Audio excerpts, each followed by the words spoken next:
gentlemen, welcome to Wrestling Art with Chris Things. Ray! Do the hammerlock! I do the hammerlock! Ray! Do the hammerlock, you turkey necks! Yeah, do the hammerlock! I do the hammerlock! Everybody's doing it! Oh, hello there, friends. Welcome to another edition of Wrestling Art with Chris Things. I am Chris Things Brian, your host, your pal, your wrestling art dude, and today I am here back with another little old match of the week edition of the show. I know it's been a hot minute. I mean, actually, no, it hasn't. I'm used to saying that, but this time we're slowly getting back on track. We've got two matches of the week to talk about today that I'm very excited about. For those of you that don't know, the match of the week thing is the deal where I have my favourite match that I happen to watch that week of the professional wrestling variety, where I do a little old illustration of it that I post to my Instagram, Chris Things on Instagram, and then also whack up on christhings.com.au where it can be available for your procurement. But then I do this show where I get my mates from around the world on the podcast, and we just talk a bit about the match. Sometimes a bit about the illustration, but that's the deal. So, yeah, that's what we've got here. Two incredible matches, one being the amazing, recently unearthed dog collar chain match between Roddy Piper and Mad Dog Buzz Sawyer from the Omni in 1983. And then the other one being a really great throwback match, more of the contemporary variety, between FTR and the Outrunners from AEW. So very much looking forward to chatting about that. We'll be having a recent friend of the show, Joe, back on the show to talk all about those. But before we get to that, we have my what's going on in the world of Chris Things segment, where we dive into the life of a wrestling artist. This week it's another one of those ones where the week has just gone by so quickly. You look back and you're like, all right, I got a bit of things done, had a bit of commission stuff here or there. Lining up some new, very exciting commission stuff that I hope comes to fruition. And yeah, getting some other stuff done and moving along the conveyor belt of commission things. Anyway, I really do love getting to create this stuff, and yeah, it's like a part of it of doing this as a full-time job where making the moolah from making these things is an important thing as well. But I think I more than anything appreciate that for my commission clients, and especially for like my ongoing commission clients who I've done quite a bit of stuff with. I'm so proud and honoured that of those relationships there. Generally, that they're like all people that like the kind of things that I want to make and want to pay me to make them, which is a really wonderful thing. It's a lot of the time with a wrestling variety, or if it's not, it's sort of a that oddball kind of weirdo ephemera that I really enjoy getting to make. So it's always a thing that I love doing. It's never a case where I've got something where I'm like, oh man, I have to make something that I, kind of hate. So I feel really lucky for that. And I've been thinking about that this week of, all of these absolutely wonderful commission clients that I have who, want me to make things for them. And why is it that I get such a lovely kind of like group of people that just want me to kind of do my thing for them, and I think it's I guess something to be said about just making the stuff that you're super passionate about, regardless of whether you're getting paid for it, putting it out there into the world, and then people being like, hey, that's cool, could you make some of that for me? and that doesn't happen overnight. That definitely, especially when you're talking something that is as niche as this is, it doesn't just happen. So I wouldn't recommend it necessarily, but I do think there's something absolutely worthwhile in making things that you just want to make just for the sake of making them, and putting them out there because you're proud of them. I think that's it at the end of the day. So that's my first tangent, I guess. Other than that, other big thing that's front of mind is I've got the last bit of the Lucha Fantastica tour coming to my hometown of Brisbane this Friday, in fact. So I've done on this tour the Lucha Fantastica circus show tour, I guess you'd call it. We've done Sydney, had an amazing show there. I was able to art table as well at the one in Melbourne the other week that I just had the best time, as I said on this podcast. But yeah, so now we're coming to the tail end of it, and it's super cool for me to get to do it from my hometown. To hopefully see some familiar faces there who get to enjoy the wild, wonderful, beautiful show that is Lucha Fantastica in Brisbane.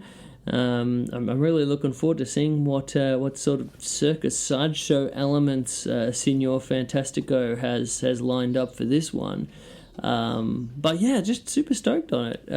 So I've been sort of preparing for that. Had to reorder some new prints for the show.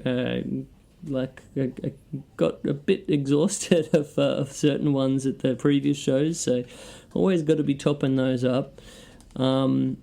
I have a few different originals and stuff. We'll see how we go for that. But yeah, most of all, I'm just looking forward to getting to hang, getting to chat, getting to enjoy the show, and just getting to be there with my art and have a good time and see some pals. So if you are in the Brisbane area, the greater Brisbane area, please do yourself a favour this Friday night.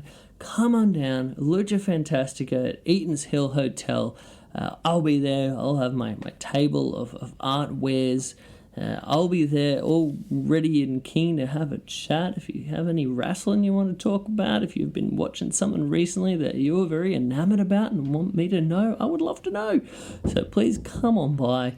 And yeah, I'm very stoked on it. So yeah, we got that, and then yeah, we sort of starting to line up the rest of the year as well. Thankfully now each month I've got kind of a big in-person event that I'm doing. It's kind of like a cornerstone of my calendar.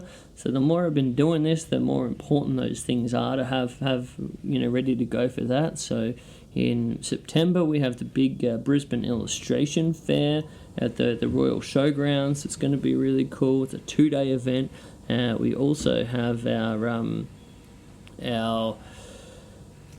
in October, I think we're going to be having the Great Artist Market happening again at Fallon's Brewing Co. that I'll be super stoked to be there for. And then getting into November, that's when we get into the wild time that's going to be all of the oddities and curiosities events. So yeah, I'm pretty stoked that I get to have a schedule like that where I can just, I kind of enjoy traveling a little bit. There is a lot of work involved in it, but I like getting all around and doing all the things. And seeing all the people and making new friends and getting to just chat with everybody. Like, I think that's such an important part of building a business, is just sort of like this grassroots kind of stuff, putting in the hours, putting in the time, traveling as much as you can, doing as many things as you can, Because at the end of the day, if I'm getting to talk about my art and if I'm getting to talk about wrestling, I'm having fun. So that's where I'm at. I think that's about enough for today. But yeah, if you would like to jump on christhings.com.au, that is a great way to see all my stuff, all my art prints and everything, and they are available for procurement as well. So have a look on there if you would like to support. There is the tricky postal situation at the moment going on with all my pals in America, which is quite frustrating for a lot of artists right now. As far as I'm aware, I can still send prints over. At least the smaller sized kind of prints. So we'll continue doing that until we can't. Don't be ordering any big framed things that I have to send out myself. You could still order my HQ framed prints because those ones are actually dispatched in America. So I think as far as I'm aware, that should be fine. Same for t-shirts. But other than that, I just hopefully this works out, and I'm going to be able to send over physical larger paintings and such in the near future once all this silliness gets worked out. But either way, thanks so much, and let's get into some Match of the Week action.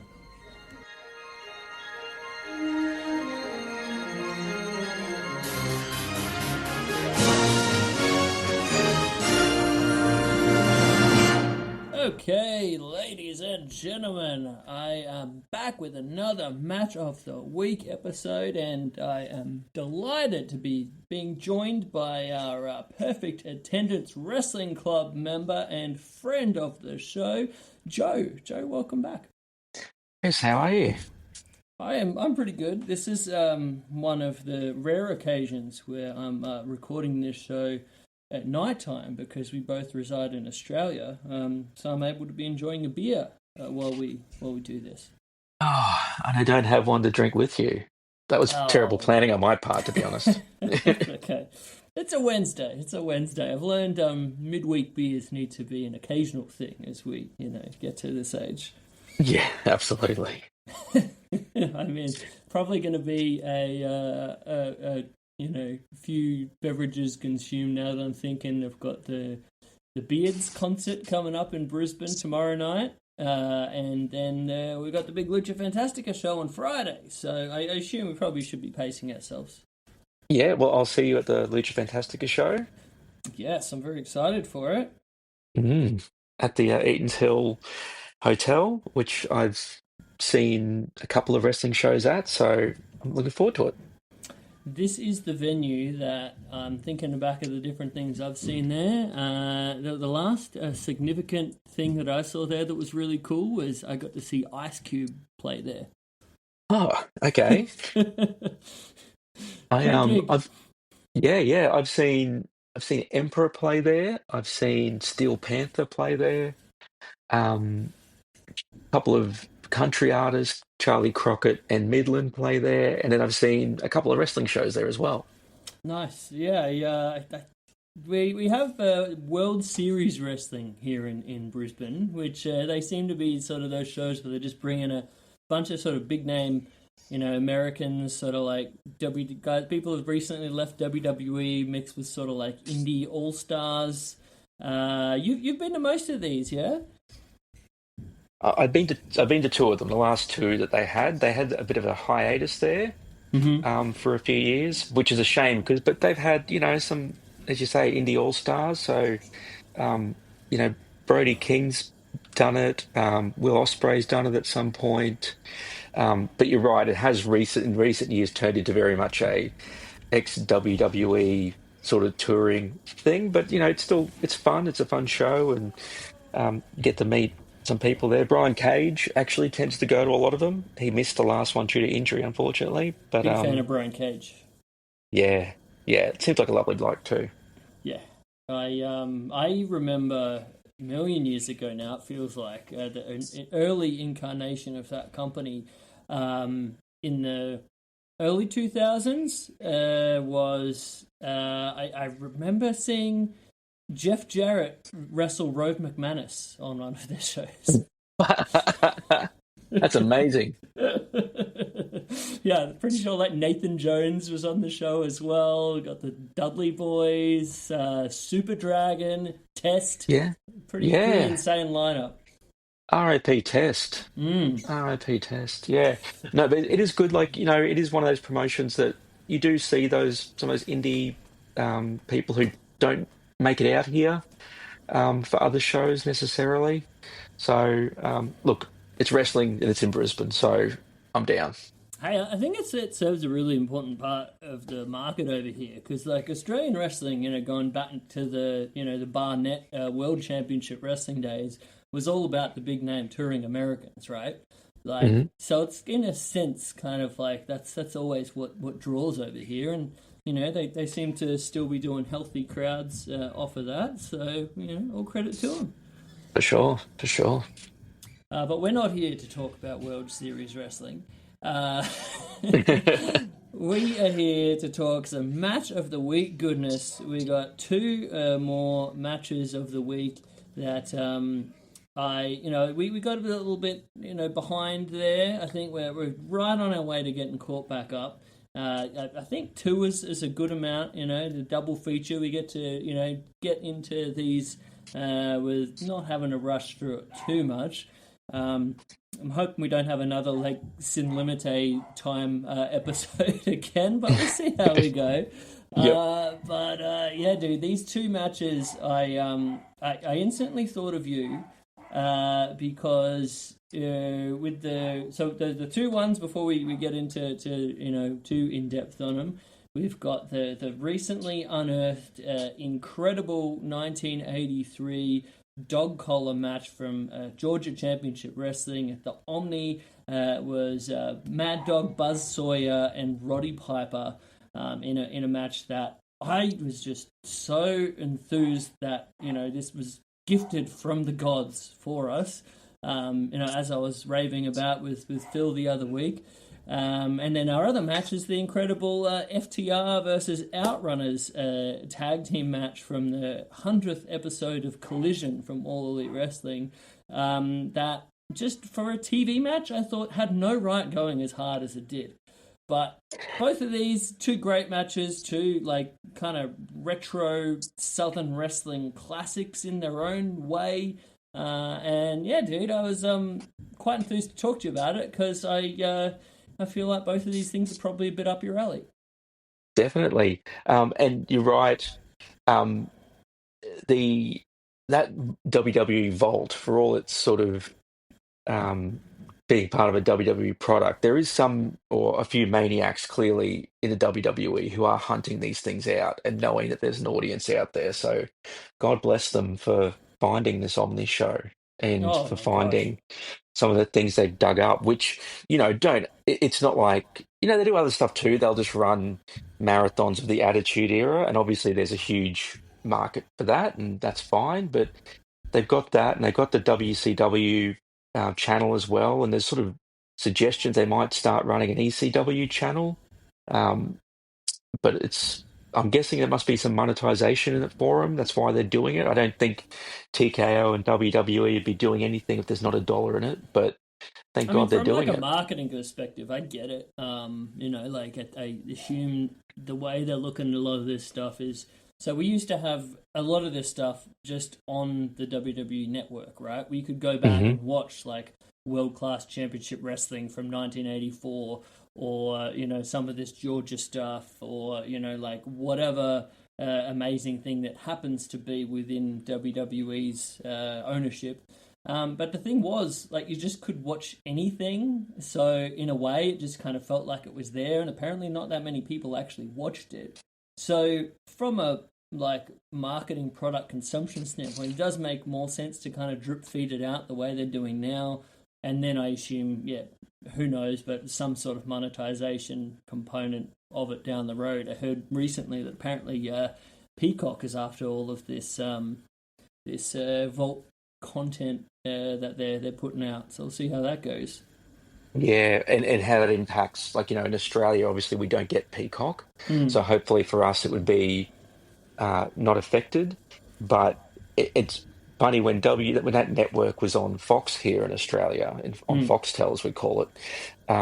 There was clearly someone at Foxtel also programming the WWE channel because they would do things like when the Iron Claw movie came out, they had a lot of you know had a lot of Von Erich's matches suddenly appearing on that. So. Smart. Um, which is great, as you say, as a marketing tool. It's like, yeah, people are thinking about the Von Erichs first time in a long time for a lot of Australian fans, and there's all these old classic matches of theirs to watch, which was awesome.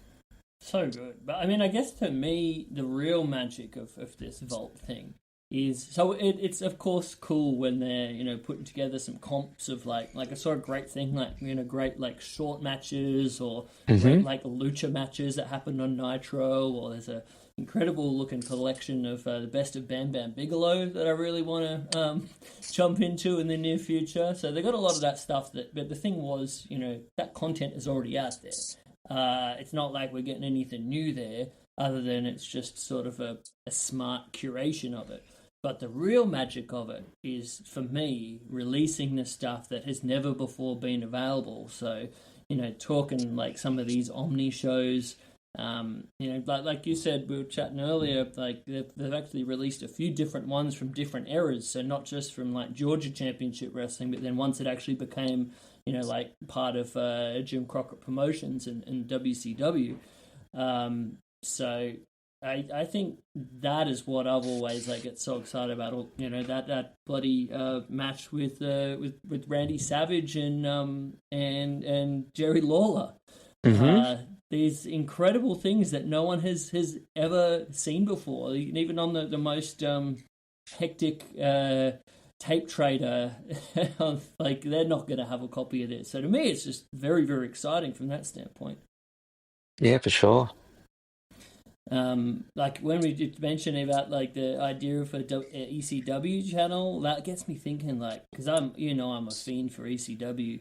Hmm. And the thing about ECW is all of the stuff that's available. You basically have the stuff that was aired on the local TV stations, syndicated around America, and then the stuff they released on VHS.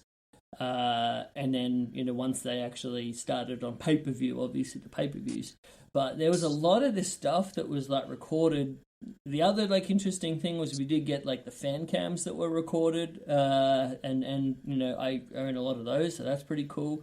There was a lot of stuff on those shows even that was like put out that they'd record the ECW arena shows and then they'd like chop it up and air certain bits of it on TV.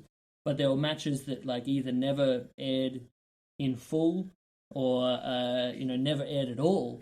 Like there's some matches of the original La Parka, LA Park, that he had in ECW that I think are only currently available in sort of edited format. So that's the kind of stuff I'm like, oh man, if they could have access to the masters there and finally release some of this stuff in full that's never been available in unedited format, that'd be pretty sick. Yeah, and obviously part of their whole plan, right, is they want to not just own and be profitable in one brand. They want to be profitable and own. They really want to own all of professional wrestling, don't they? At this They do. point, TKO, and so like this, all of this feeds into that. Like they might know that this isn't their primary audience, their main brand audience, but just like NXT serves a function, or um, some of their engagement with the independents is serving a function. This is the same type of thing. This is owning just or everything to do with pro wrestling, and obviously it falls into part of that. Yeah, so it's them wanting to gobble up every bit of money out there from all of the different potential customers, whether that's your main kind of like WWE demographic, or someone like me who more exists on the fringes of the weird wrestling stuff that's out there and historical shit. But man, I'll be the first to sing the praises of the Vault right now, even though I'm not necessarily a current WWE viewer.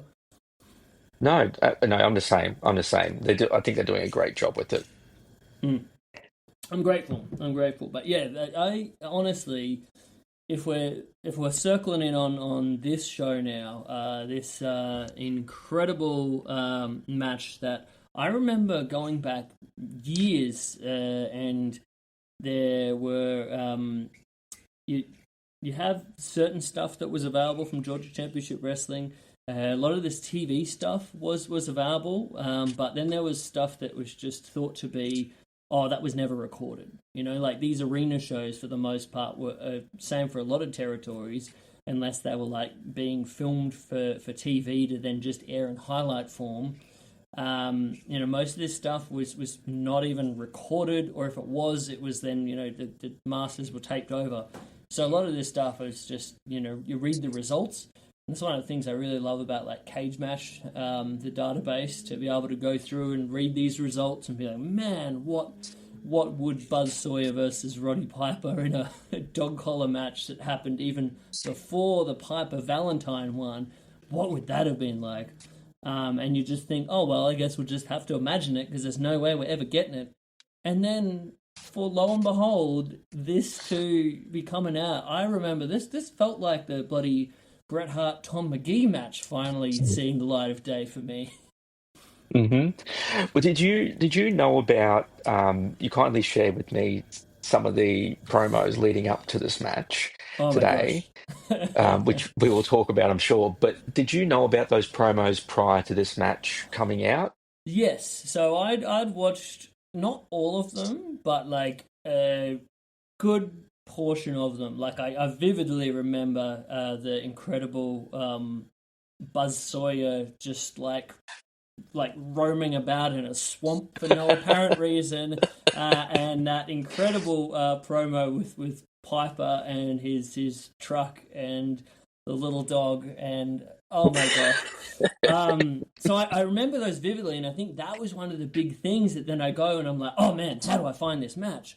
And Hmm. I looked high and low, and it was just one of those things where it was like, man, what a bummer. This is like the greatest build I have ever seen to a match that unfortunately I will never get to watch. And then here we go. Yeah, well, that's really interesting because obviously I've watched the match first and then seen the build, sort of did it backwards. So I can't imagine having seen all that vision and then being like, right, where is it? And it's like not even a highlight, not even like, the finish or something like that. You're like, oh, okay, I guess it was good. Who knows? I mean, that's the nature of like going back and being a fan of this kind of like historical wrestling stuff. You just kind of have to accept that most of this stuff just like isn't recorded. You know, like some of the greatest of all time that you hear about, like you know, like Johnny Valentine. And it's like such a small fraction of his career that actually still exists on film.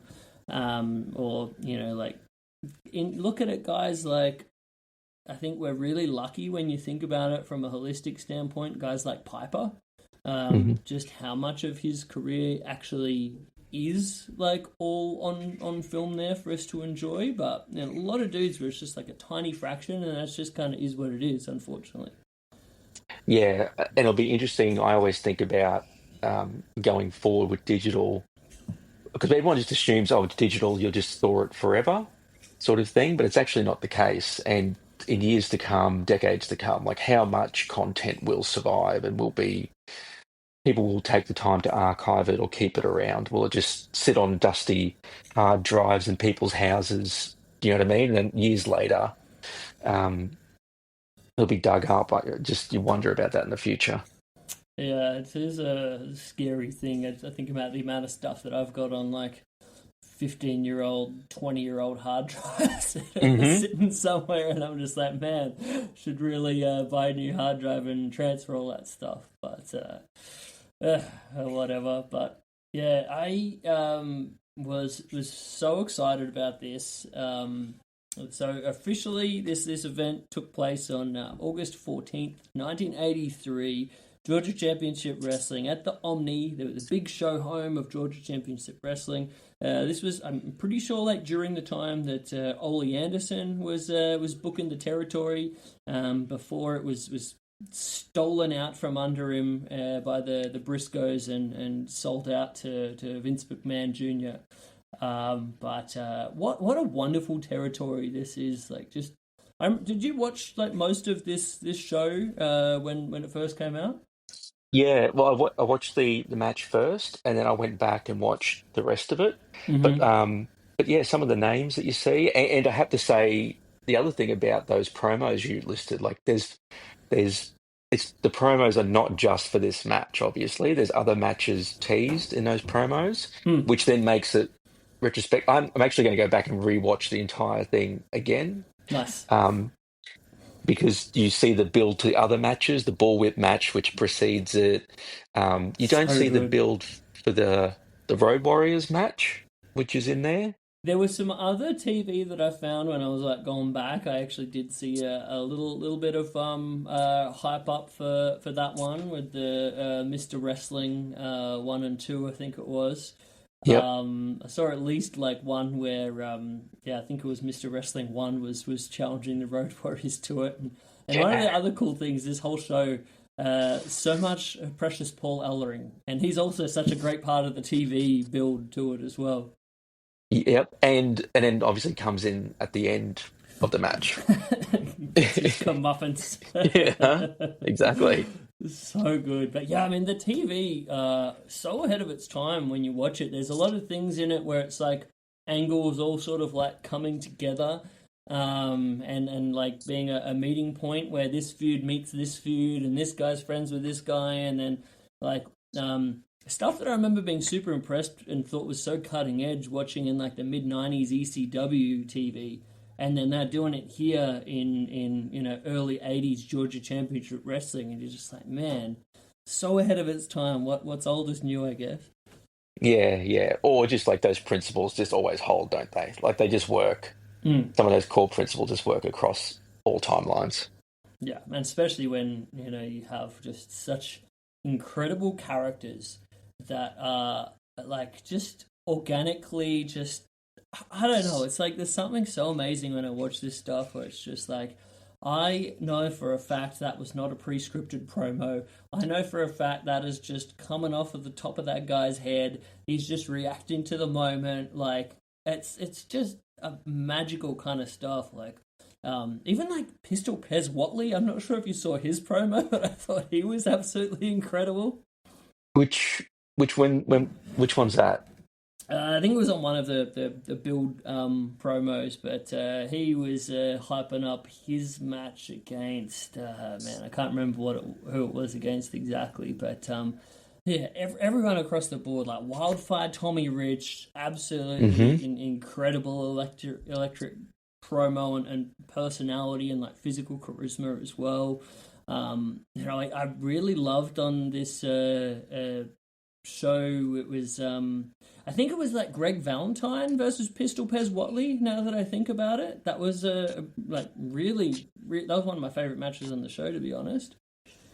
The Yeah, you're right about the promos. We said this earlier, but it just feels like you compare them to now, and it feels like now they might have like the analogy I'd use is they've got a higher floor, the current promos. Do you know what I mean? They do less wrong, but they Mm, have a lower ceiling at the same time. Like they can't, all the creativity and the rough edges are sort of sanded off. So like technically, things are going to make sense, I guess, but then you don't have that magic of someone improvising on the spot. And mm. yeah, this line they said doesn't really make a lot of sense, but then they'll say something else which is just incredibly entertaining It's because it just so the is, magic of it. Hey.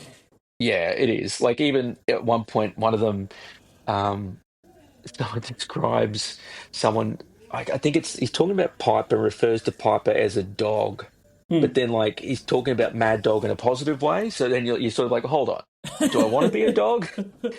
Or do I not want to be a dog? Unclear, but doesn't matter. It doesn't matter at this point. And as Oh, you say, to what degree running around inside the swamp helps you in a dog collar match? That's not really apparent. Like it's not like the Rocky training thing, or he's like doing weights in a low pool or something. He's just scrambling around, and then Piper and his stuff. He's running around like a dog. yeah. Um, and is he just nuts, or is he mocking, Sawyer? Like also a little bit unclear. Um, yeah, I just loved every minute of it. Man, it was the most weird, amazing, wonderful shit, and it's exactly what you're saying. Like, I think so much stuff now is so sanitized. It's cleaner.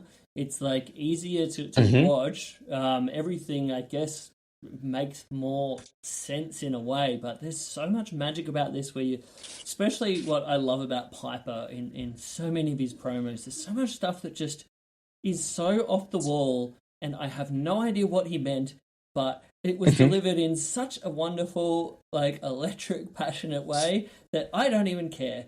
And I think I liked it even better because of him making such little sense. Um, it's like Yeah, Buzz Sawyer as well. I think he's like watching this. I'm like, this is one of the most wonderful things about the Vault, right? I think right now, Buzz Sawyer is maybe one of my favorite wrestlers. Like, there's yeah, no one like him. Just an insane caveman of a character. His that pre-tape of like him with Ellering and Ellering's like workout routine to get him ready for the dog collar match, where he's just yes, like eating raw eggs and smashes the glass and he's yes, just yelling like a madman, and then he's like bridging in a park while Ellering is shouting at the camera. And then he's I really, the part that did make sense was him using the steel chain to smash the blocks of concrete. Thought that was yes, absolutely incredible. 100%. Just one of those little things that just gets across like the viciousness of this match in such a wonderful visual kind of way. Oh my gosh, there was so much to love. And then yeah, that Piper response video to the Buzz Sawyer training video. The Piper's like, all right, we're going into a park. I can go into a park and get a bit crazy myself. This Is just, he oh my gosh. is he doing? He starts off that promo. First off, the truck seems to be. I don't know whether the film itself is frozen or the truck is frozen, but then it drives, playing the music. It goes about 4 feet and stops, and he gets out. He's then he's doing an accent, which I don't know if he's trying to mock Sawyer or he's just doing it because that's the flow he's in. Um, the apart from the dog, which he magically produces from the back of the pickup truck at the end, the other favorite part is the two kids who are clearly just in the park going for a walk in the far distance. They're not like, hey, Roddy, sorry, mate, let's just wait for them to go. All right, take it from the top. It's like, no, we're all in one shot here.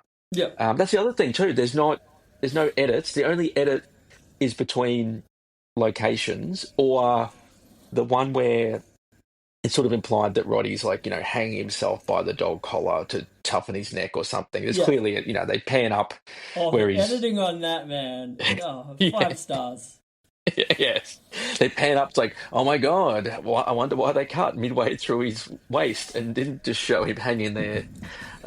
Fantastic. As you said, the Loved most it. effective, sensible part is, and really is effective, is the hitting the clearly gimmicked cement blocks with the chain, especially when we get into the match because both of them use the chain so often to hit each other as a weapon. A So that, special credit to like Buzz marauding about in this swamp with the chain, just hitting bushes and trees yes, with the chain. yeah. I half expected one of the trees to fall over after he destroyed the cement blocks. I'm like, is he gonna wrap it round the tree? Are we gonna see a preview? But oh, and also shout out to the promo, which is in studio.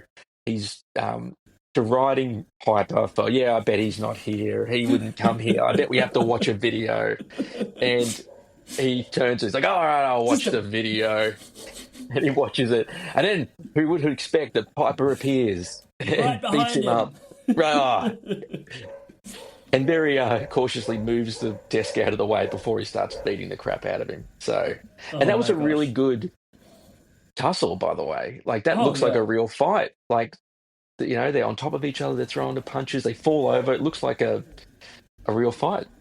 I just thought it was so well done, like the way that the rest of the locker room gets in there to try to like break them up, and they're just absolute Hmm. wild men.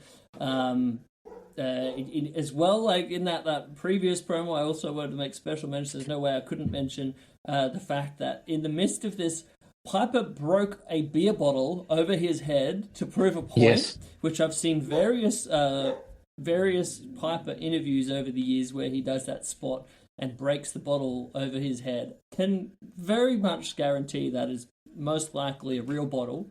That was one of my real favorite moments. And then, yeah, in the actual studio part of it, I think we were mentioning earlier as well, like one of the really wonderful parts of it that grounds it and makes the chaos even better is Gordon Soley. As just the consummate straight man, like, he is everything that a wrestling host should be in my book. Yeah, and especially when you've got the energy of these two maniacs as well. Like, you don't have Piper or Sawyer playing a more serious or babyface kind of role, like a together wrestler, and the other guy being a maniac. So you need somebody there to have, their feet firmly planted on the ground, not be an absolute lunatic.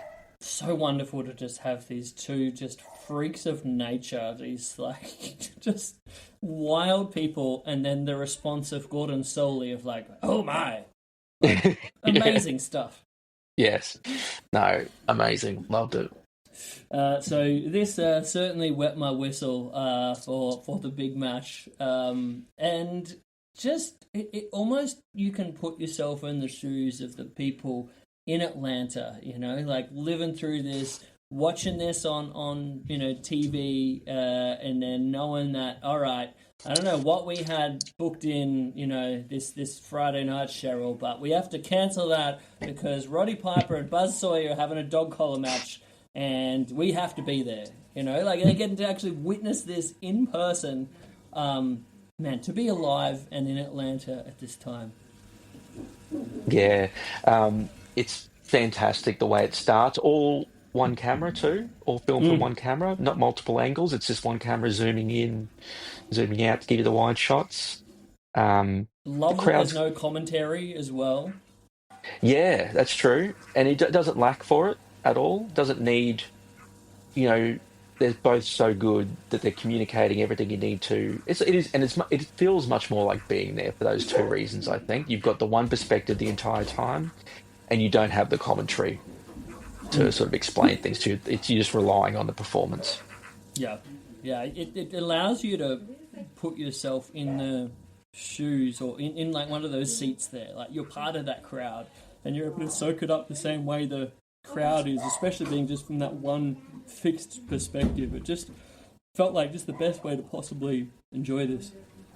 Yeah, and it's interesting, like it's from the start. It's just that dirty freak show carnival side of professional wrestling. Like gets back to those roots as well with the dog collar match. There's something about it, as opposed to even compared to. Thanks for selling your car to Carvana. Here's your check. Whoa, when did I get here? What do you mean? I swear it was just moments ago that I accepted a great offer from Carvana online. I must have time traveled to the future. It was just moments ago. We do same-day pickup. Here's your check for that great offer. It is the future. It's the present and just the convenience of Carvana. Sorry to blow your mind. It's all good. Happens all the time. Sell your car the convenient way to Carvana. Pickup times may vary and fees may apply. Cage matches and that type of thing, I reckon. Oh man, 100%. And like it was interesting watching like the full show and seeing all the different sides of like, the matches from start to finish of this show. There actually was like some really great, in-ring like wrestling to be had before we got to the nuts gimmick matches.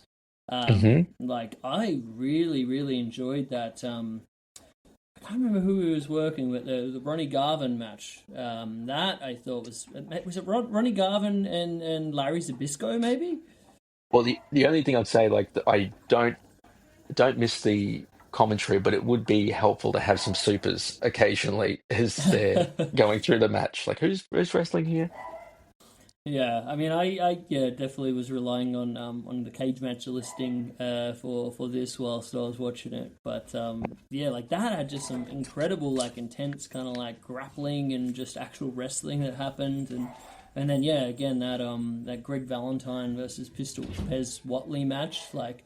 Greg Valentine is an interesting thing watching back some of this old stuff where certain guys have a rep for being like, like lazy or slow or never really a work rate kind of guy. And I feel like dudes like Larry Zbyszko or Greg Valentine really get that kind of like rep of people, like making out that, oh, these guys were kind of boring. You rewatch it, and to me, like, their work stands out so well these days. So it's interesting watching stuff with today's eyes. Like you can kind of appreciate these guys a little bit more. Well, something I was going to say that's interesting about the match is, and the crowd reaction to it, like this main one is, there's not really, even their personas, you think how they would run these things now, they're both wild man, maniac vibes from both of them. So they're not, and it's not a full on. And you could tell me better than just watching it, but not really clear who the baby face is. There's more boos for Sawyer, but there's not universal praise for Piper either. I think at this stage, Piper's definitely the baby face. But okay. I mean, to credit of what you're saying, he was like a heel. I want to say the year prior, and then turned babyface, so he's still sort of like freshly a babyface in a sense.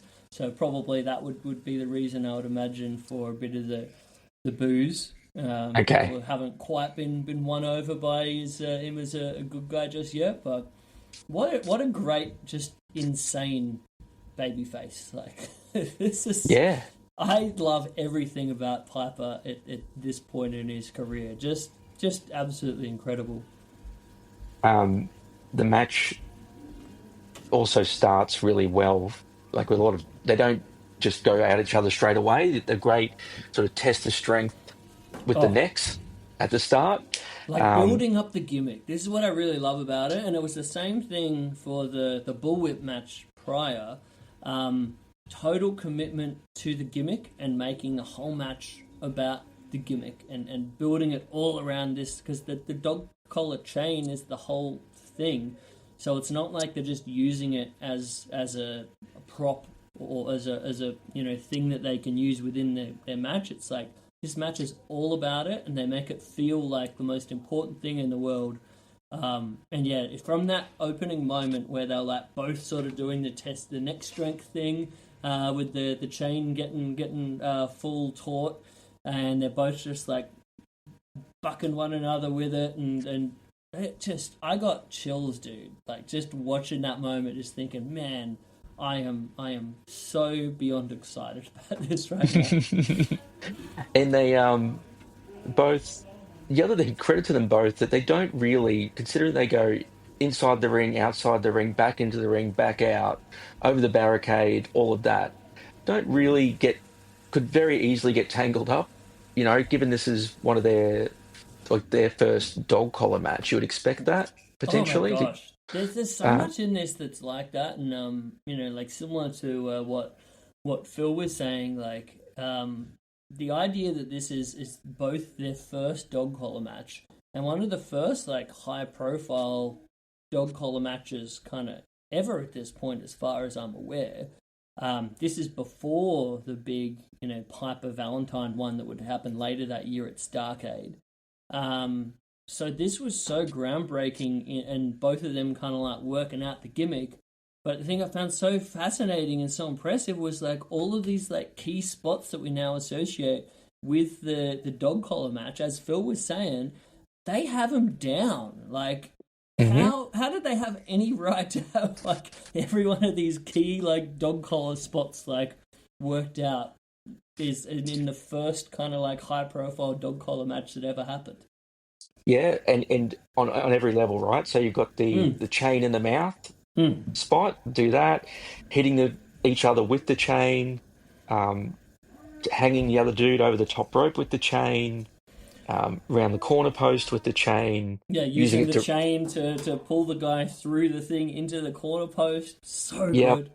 all of that. That's all there. It's all fully formed, and it's interesting that it's almost unbelievable that they have it all in that one match, and they must have, I'm guessing, just really put a lot of planning into it, really talked to each other about how they were going to use it. I can't believe they just went in and improv the entire thing in the match. If they called it on the fly, if this is the first time for both of them. I would not be surprised if a good portion of this was exactly that. Like, You reckon? I mean, I think, yeah, probably certain spots like, oh, it'd be cool to maybe do this or it'd be cool to do that. But in terms of like how you get in and out of that and No. some of it, and even some of these spots that we're talking about, I am quite confident they might most likely just like happened within the spur of the moment of like, oh, I guess I could do this with the chain. Which is just mind-blowing. And some of those, like you were saying about when he's hitting him with the chain, they hit each other with the chain, like, completely unprotected, full force in the head. Like, there's a point where Piper just whips him across the face with the chain. Mm-hmm. Maniacs. I loved it. Yeah. No, yeah, it was, what a great match. And then I loved the part in particular at one point, a bit of showmanship where Piper's been busted open, but Sawyer hasn't yet. And Sawyer just purposely gets Piper and sort of rubs it all over him so that he's got, just spreading it. It's not just him, he's got blood all over him as well. And doesn't do it in a way to sort of, doesn't rub his hand on his face and rub it on himself to make a show of it. Just sort of subtly as he's grappling him, rubs it all over himself. So the visuals there that both of them are just covered in blood, and later on he gets busted open himself. And there was so much disgusting stuff in this match in hindsight. I'm not sure if you noticed, but one of my favourite things about this match that I noticed more on rewatch was I was really focused in on this woman in the front row who was watching this, and just as the match goes on, becomes more and more appalled. By the end of it, she just has her arms crossed, just looking like, what the fuck am I doing here? What is this? No, I'll have to look for her. She's great. She's like on the front row, sort of towards the left a little bit. Once you see her, you could not miss her. And by the end of the match, she is just so pissed off. It is wonderful. I'll keep an eye out next time I do my full rewatch. Oh, so good. But yeah, man, I just, like, this whole thing is perfect. I would say similar to, like, we were talking about gimmick matches, similar to the first War Games, that incredible one with the Dusty and the Road Warriors and the Four Horsemen and JJ Dillon.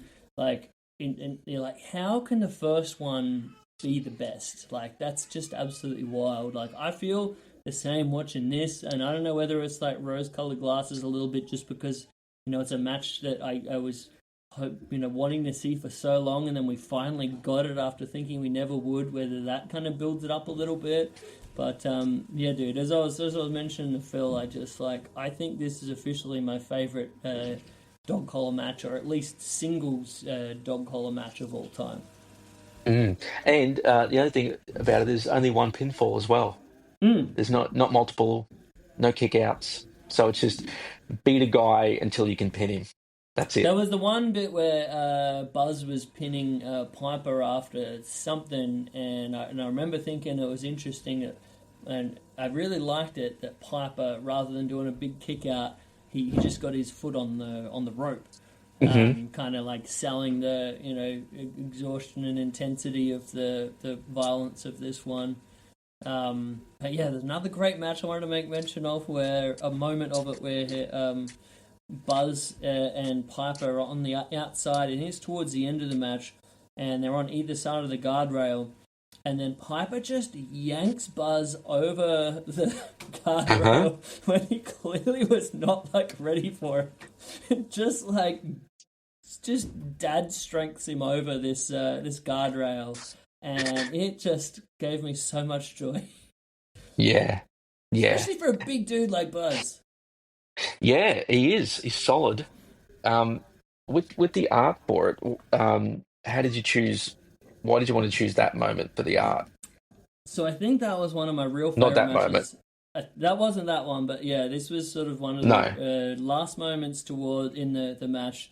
I'm not sure if it was like that last bit right before the finishing ring, or maybe the bit a little bit before that. But there was this great moment where Piper is just kind of like seething, like gearing up, like kind of doing his like electric Piper kind of like you're in trouble, brother. And Buzz is just like an absolute maniac, like just yelling to the crowd like a bloody wounded gorilla or something. And he's just like shouting, and he's like got blood coming down half his face, and like he's just his body language in that moment. I rewatched this like bit so many times over because of like thinking, oh, this is incredible visual. I want to get like the exact best frame of it that captures it.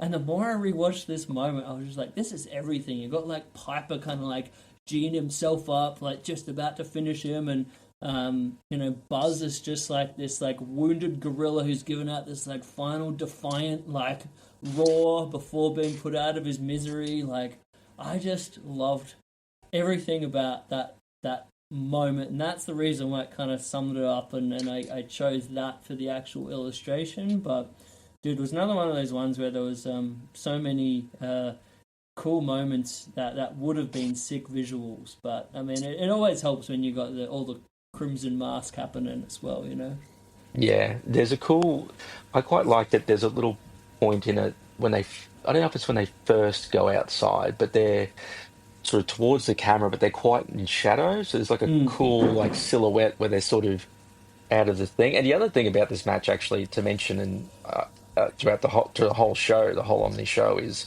you don't have the full crowd like so many of these older ones. It's just you can see the first few rows, and then how many other people there is sort of an unknown. I don't know why. I just sort of like that Oh, aesthetic. It's dude, sort of I love that so much. Like, I think that's such a classic, visual presentation thing of this like older style wrestling. It's like you would have when everyone's getting into the building, the house lights are on, and then when the match is about to start, the house lights go out. We've got the one light over the ring that is the only thing lit up. Everything else is in darkness, and that's such part of the magic of the presentation. And yeah, it was like kind of enhanced on this one because like it really felt like we only had the overhead light, so the shadows were like so sort of exaggerated with the actual guys. yeah. No, I love that. I'm the same as you, and it's old. You see it in old boxing matches from those eras as well. Just it does bring a certain kind of magic to it. I'm just such an old man when I watch like current wrestling. I'm just like, why are you lighting up these like assholes in the crowd? Like, the focus should be on the wrestling. I just like everything else should be just complete darkness. But it's part of modern production, I guess. True. But I did see, and it is one of the rare occasions I'll put over WWE. I was watching some of the stuff from this year's SummerSlam earlier today. And I was very happy to see that crowd was completely blacked out. I mean, you had the first few rows that were lit up, but there's someone there that's maybe bringing things back to this classic look. No, I wouldn't. I'm not holding my breath for WWE to do too much of that. I'm just shocked you were watching SummerSlam, to be honest. Wow. Well, we'll see how we go with a future conversation about that, perhaps. Okay, all right. But yeah, man, I was so overjoyed about this match. It was everything that I love about gritty, violent wrestling, massive, ridiculous personalities. The finish I thought was absolutely perfect. Like he just finally nails him with the chain, something fierce, and just gets the better of him. And then we get the great like post match bit with Paul Ellering and everything. I just like I couldn't have hoped for anything more perfect than what this ended up being. My last 2 points are I love to see a ref in bell-bottom black pants.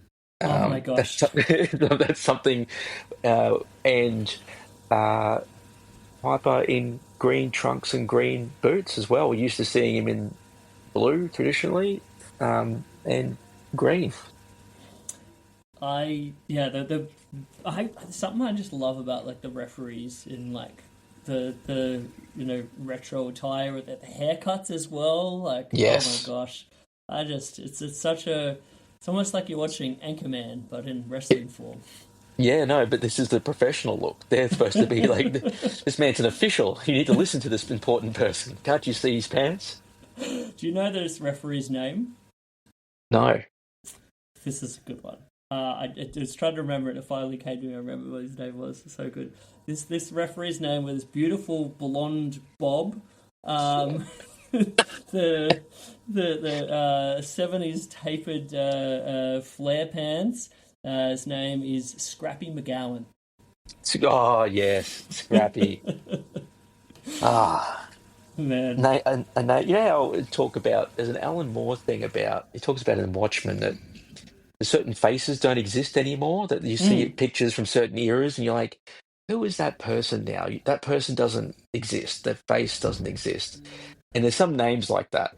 Scrappy McGowan. There is no Scrappy McGowan wandering the streets of any nation in this world, but there used to be. The world is worse for it.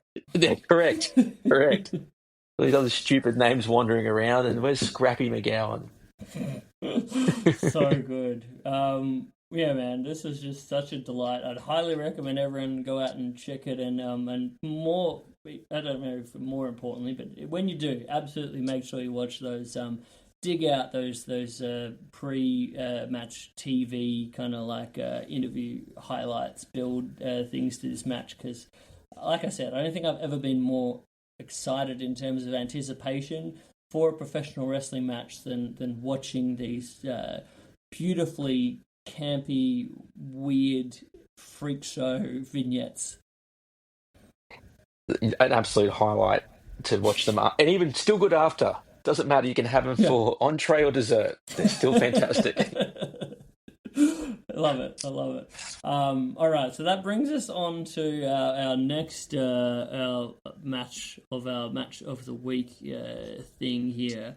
So interesting, like it's a contemporary match, but it has the vibes of this classic like territorial wrestling era, like the beautiful like early to mid 80s tag team wrestling wonder. There's so much of this match that just gave me flashbacks to like the Midnight Express, the Rock and Roll Express, the Fabs, the like all of the great teams of the 80s, like, and just two guys that like know one another so well as partners, but they're just such like kick-ass wrestlers all at the same time. So we had FTR versus the Outrunners here. So Dax Harwood and Cash Wheeler against Truth Magnum and Turbo Floyd. This one took place on July 2nd in Ontario, California. The 100th episode of AEW Saturday Night Collision television show.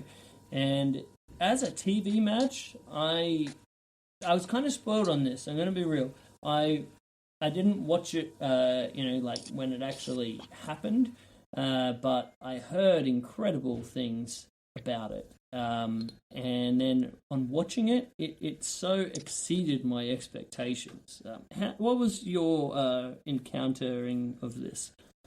So I think I watched it not live, but I watched it the week of, and then I rewatched just this match.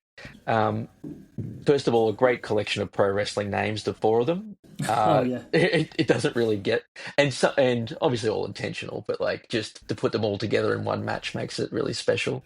And I was thinking the Outrunners are kind of funny because they have that what is sort of, I guess, an entertainment, more amusing gimmick, with being supposed to have been around since the 80s and that type of thing. But I was thinking about it the other day, I and believe like, they're the world's youngest men as well. yeah, that's right. Which is a great gimmick in itself to call yourself that. But I think in some ways my comparison for them isn't a wrestling one, but I sort of think of them as like a Weird Al Yankovic song, in the sense that, Weird Al, when he does a song, you think that he's just sort of taking the piss out of the song he's taking, that he's doing a parody of. But what it really is like a love letter to that song usually, and also the fundamentals musically are there with to back it up, and that's what the Outrunners sort of are. All the fundamentals are there. It's just that there's just like a bit of fun gloss comedic gimmick over the top of it, and that sort of obscures a bit how good they can be in the ring. And I thought that like FTR wrestled a kind of more, I would say like a slightly more comedic tone than they normally do, especially at the moment because they're heels. But then conversely, the Outrunners were probably being a bit more serious in the match than they normally are, which created a great dynamic. But the key of it is exactly what you said, which is four people who have both been partners for so long, and just their timing with things, their work. They obviously, all four of them seem to have a similar appreciation, like you were speaking about, for the same time period of wrestling, and bring that out in the match. So yeah, I loved it. Oh, dude, it was like just such a love letter to that era. I thought, like, I love like 80s tag wrestling, like something fierce. And the idea of a time when wrestling, like tag team wrestling, could be the main event, like, and treated as seriously as the like singles heavyweight, guys who might be main eventing. And I just, there's I've said it before, sometimes I get a little bit like old man yelling at clouds, where I'm just like, it used to be better, man. And then I watch something like this, and it just like ticks all those boxes of the same kind of energy, the same kind of like sense of realism, the same kind of sense of like, you just watch this and you really believe and want the Outrunners to win, and it's just like, man, I want to see them beat FTR in this match. And like, they plant a bunch of seeds through the match, and the fact that we get kind of like two heats as well. The part of the blood was another incredible like thing that I wasn't expecting for a TV match. Like, just a fantastic use of like blood for Truth Magnum, when he's like getting that sympathy through the heat part of it. Like, oh, just like it had everything I love about tag team wrestling. Yeah, I also liked the stair spot outside, with, I think it's Turbo Floyd gets his knee injured, and he carries that throughout the match. He can't pull off some of his offense later in the match, which is great. And it's the other point too, like, it's a television match, but also no titles on the line either. So it's not even a TV championship match that they're putting all this into. It's 100 shows, so that's reason enough. But yeah, it just shows you the type of stuff that the Outrunners in particular are capable of if you put them in there with the right people. It's also, I think, what you're talking about, like being old man yells at cloud, is obviously Vince McMahon did like incalculable damage to like women's wrestling, but he also did a significant amount of damage to tag team wrestling, in my opinion. Agreed. Why pay 4 when I could pay 2, sort of thing, for the same amount of time, that attitude. And then when you see stuff like this, you're like, no, that was a real shame that's what happened, because you can have a match like this and it can just be so enjoyable. Oh, 100%. And I think the big thing is that the crowd eats it up. It's a different thing when, people might make the argument of like, oh, that stuff wouldn't get over today, or, you have to be with the times, like that's 80s stuff doesn't work anymore. People need this or have these expectations or whatever. And then you watch it in this kind of like match, and it's an example that, no, if done well, if actually like committed to and like has complete belief, it gets over like Rover. Like, this just was, the crowd was such a great part of this. They are hot by the end. They are pumped. They think the Outrunners are going to win by the end of it. Like, and they really want them to win. Like, outside of I guess a really big compliment to this one is that, they go from being sort of like, having some comedy chants or whatever, a lot of the contemporary kind of like chants of just wanting to get yourself over and be part of the show, to like, by the end you get like a real sense that no, they genuinely want these guys to win.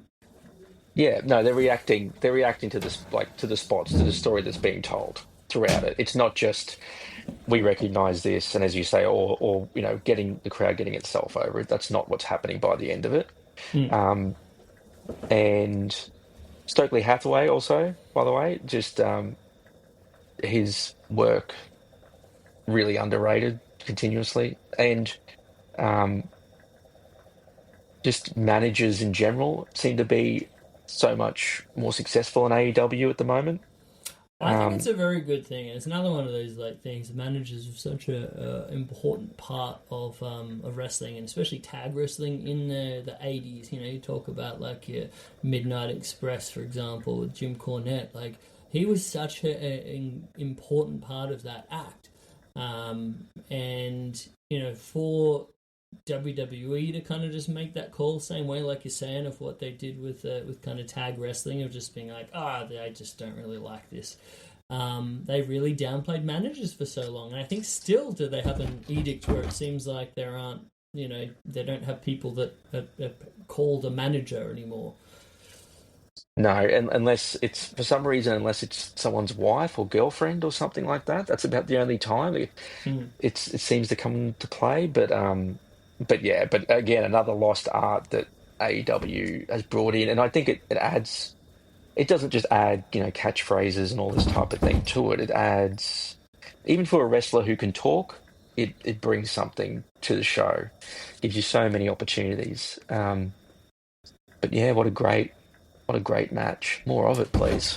Oh man, I just like the amount of back and forth in it. I really wanted to put over as well. Like it felt organic in that way, I guess. Like a lot of times you watch wrestling and especially tag team wrestling these days, and it can be so formulaic. It's like, all right, this is the part where we get the babyface shine. This is where we have the cut off, and then we have the heat, and then we have the comeback, and then we have the finishing sequence. But in this one, like a lot of that great 80s wrestling, they played around with it, and we got multiple sort of like bits where the Outrunners were in control, and FTR was in control. It kind of did go back and forth like in a real fun kind of way, and then by the time we hit the crescendo and like Outrunners hit the Shatter Machine, like that was a great near fall. Yeah, which also a great tag team finisher, by the way, Shatter Machine. Just a really fun one. But the other thing, to your point about it being a TV match, I think that also helps, right? Because there's a sense when you go to like a pay-per-view or you see a pay-per-view match, it takes a number of pinfalls these days to get a crowd reaction, because the crowd knows that they're not going to be pinned on the first one, right? So there's some real value, I think, for a promotion every so often. Obviously, you can't do it all the time. Essentially putting on a pay-per-view level match on TV, because people will start watching and be going, oh, yeah, here we go. Sort of, couple of pinfalls and that'll be the match. But then after a few of them, you're like, oh, hold on. Like, the crowd starts paying attention in a way that they weren't before. They're like, hold on, why is this match still going? If it's still going, are we going to get something unexpected here? Are we going somewhere with this? So there's something to be said for that too.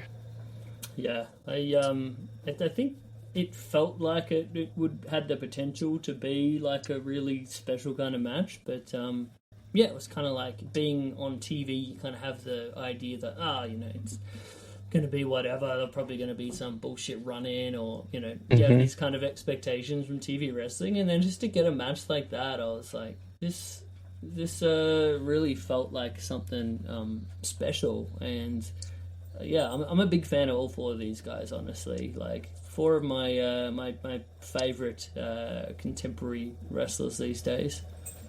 We saw them at the ROH pre-show at the AEW show in Brisbane earlier this year when they were Los Outrunners wearing luchador masks as well.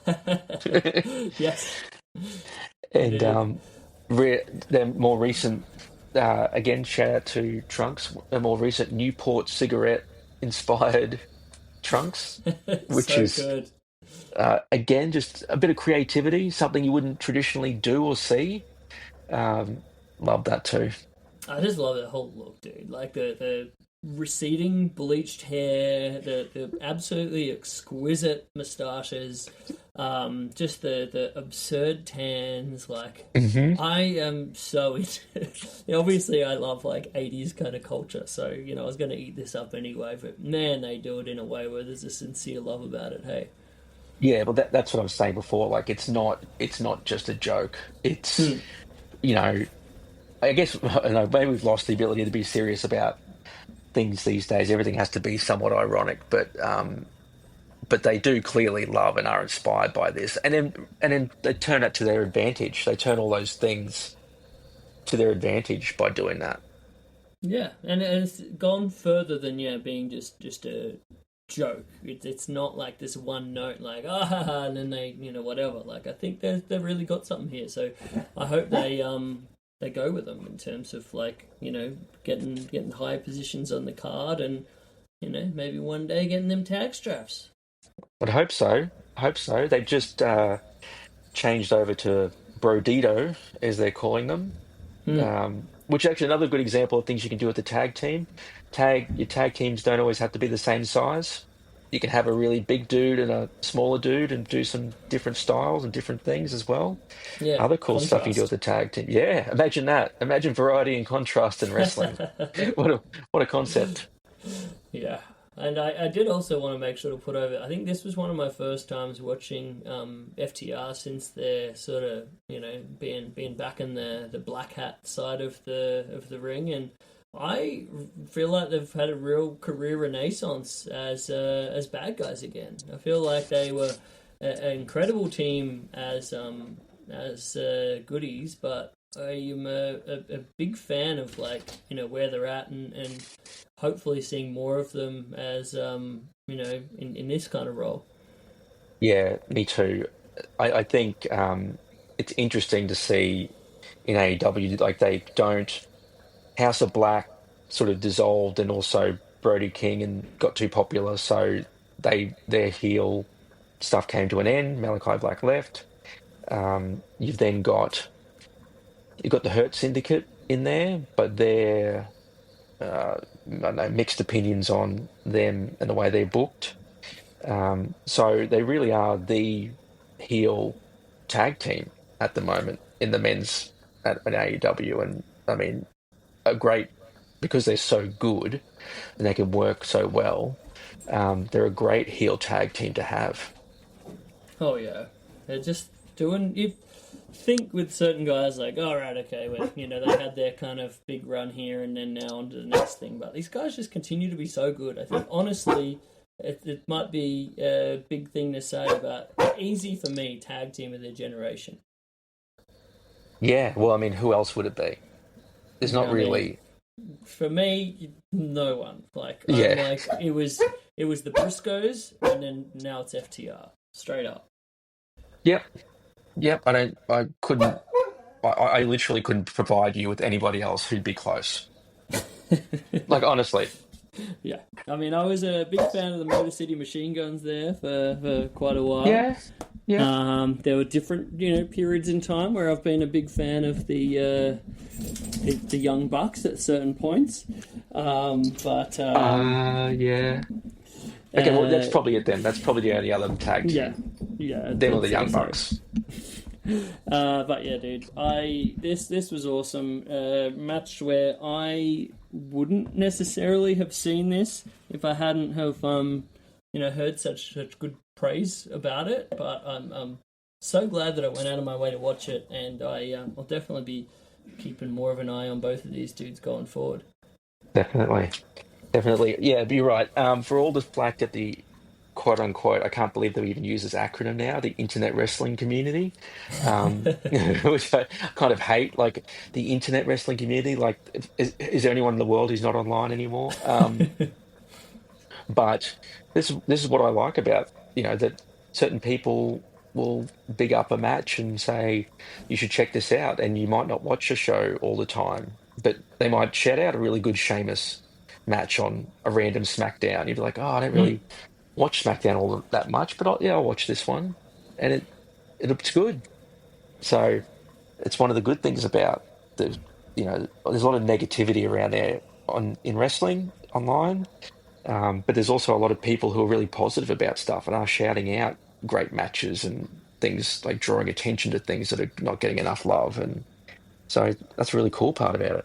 Yeah, for sure, and I think it's a really good time as well to sort of, if you have your tastes and you know the kind of stuff that you like, being able to kind of cherry pick, like in the current world of what wrestling's like with WWE and AEW and New Japan and Noah and everything else that's out there. CMLL, like having one of the greatest runs in the history of all time. Like there's so much great wrestling out there, then it's such a great time to be able to just cherry pick what you kind of dig. So, there are, some things where if it's CMLL or Noah, I'll definitely want to watch that entire show. But, with this kind of stuff, like, I think it's really cool just to be able to be like, oh, I heard this is good. Just watch that. Just watch this. Like, it's kind of a interesting wrestling world where you can just, like, selectively pick the bits that appeal to you, which is kind of nice. Yeah, long may it continue. As one of the reasons that I don't want to sound like I'm anti WWE at all, but but that's one of my concerns with the dominance of WWE, and they're clearly trying to squeeze out competition. Is right now is a really good time to have that diversity. And WWE is still there. They're still the top dog, and they're still making truckloads of cash. So, but shareholder greed in capitalism knows no bounds. But yeah, I'm the same. I just hope that continues for a long time, that we have different outlets, both for the wrestlers, for all the backstage people, but just for us as fans as well, to watch, a variety of stuff, and it doesn't just all get mushed into a bland TKO paste. Yeah, and then, I think it's good that they are actively putting out different flavors of the ice cream. Like, I honestly, with AEW, with a lot of the kind of stuff that they're doing and what's become their kind of like house style with your like Ospreys and Swerve and MJF and that kind of stuff, like, these days, that's just not really my cup of tea of what kind of like ticks the boxes of what kind of appeals to me. I'd far prefer to just watch Terry Funk punch someone. But, I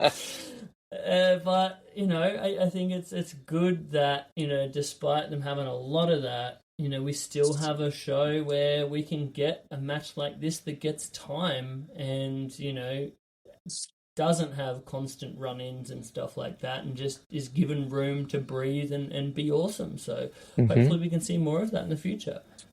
Hell yeah. Yeah, dude. Well, thank you so much. I greatly enjoyed nerding out with you, as always. Always. My pleasure. Two great matches. And yeah, now I have to go back and rewatch all of the Omni show again, and then check out the rest of them, because there's 3 or 4 on there. Especially pay attention to that that Greg Valentine versus Pistol Pez Watley match. That was so much better than it had any right to be. And Greg Valentine's punches and every strike is just as solid as his dad's. It's incredible stuff. For sure. I'll check it out. All right, thanks so much, dude. I look forward to seeing you at Lucha Fantastica on Friday. You will. All right, thanks, man. I'll catch you later. See you, mate. Cheers, bye. All right, what a delightful little show there. Thank you so much. I've now got a dog running around being an absolute maniac as I record the tail end of this. Badger. Okay, whatever. Thank you, Joe. I hope you guys enjoyed that. I had a lot of fun. I really clearly have a lot of love for those matches. Hope you enjoyed. If you would like to procure prints of said things, or just have a little gander at them, christhings.com.au is the place to go. And for you to continue following my Match of the Week series of things, both that website as well as my Instagram page, probably the best places to do that, Chris Things on Instagram. But, I think it's time to wind things up. I'd like to say a big thank you to you for listening. Big thank you to the great team at Social Suplex for allowing me to do this podcast. SocialSuplex.com, the home to this wrestling podcast, as well as a variety of other rad wrestling podcasts, from Keeping It Strong Style to One Nation Radio, to Imp's WWE Adventure, All Things Elite, the Trish and Sarah podcast, Tunnel Talk. We got all the things, as well as a dog running back and forth on the deck here. Thank you, Social Suplex. Looking forward to Lucha Fantastica. If I see any of y'all there, I'll be very excited too. But yeah, guys, have a great week, and I will catch you next week. See you later. Bye.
Thanks for selling your car to Carvana. Here's your check. Whoa, when did I get here? What do you mean? I swear it was just moments ago that I accepted a great offer from Carvana online. I must have time traveled to the future. It was just moments ago. We do same-day pickup. Here's your check for that great offer. It is the future.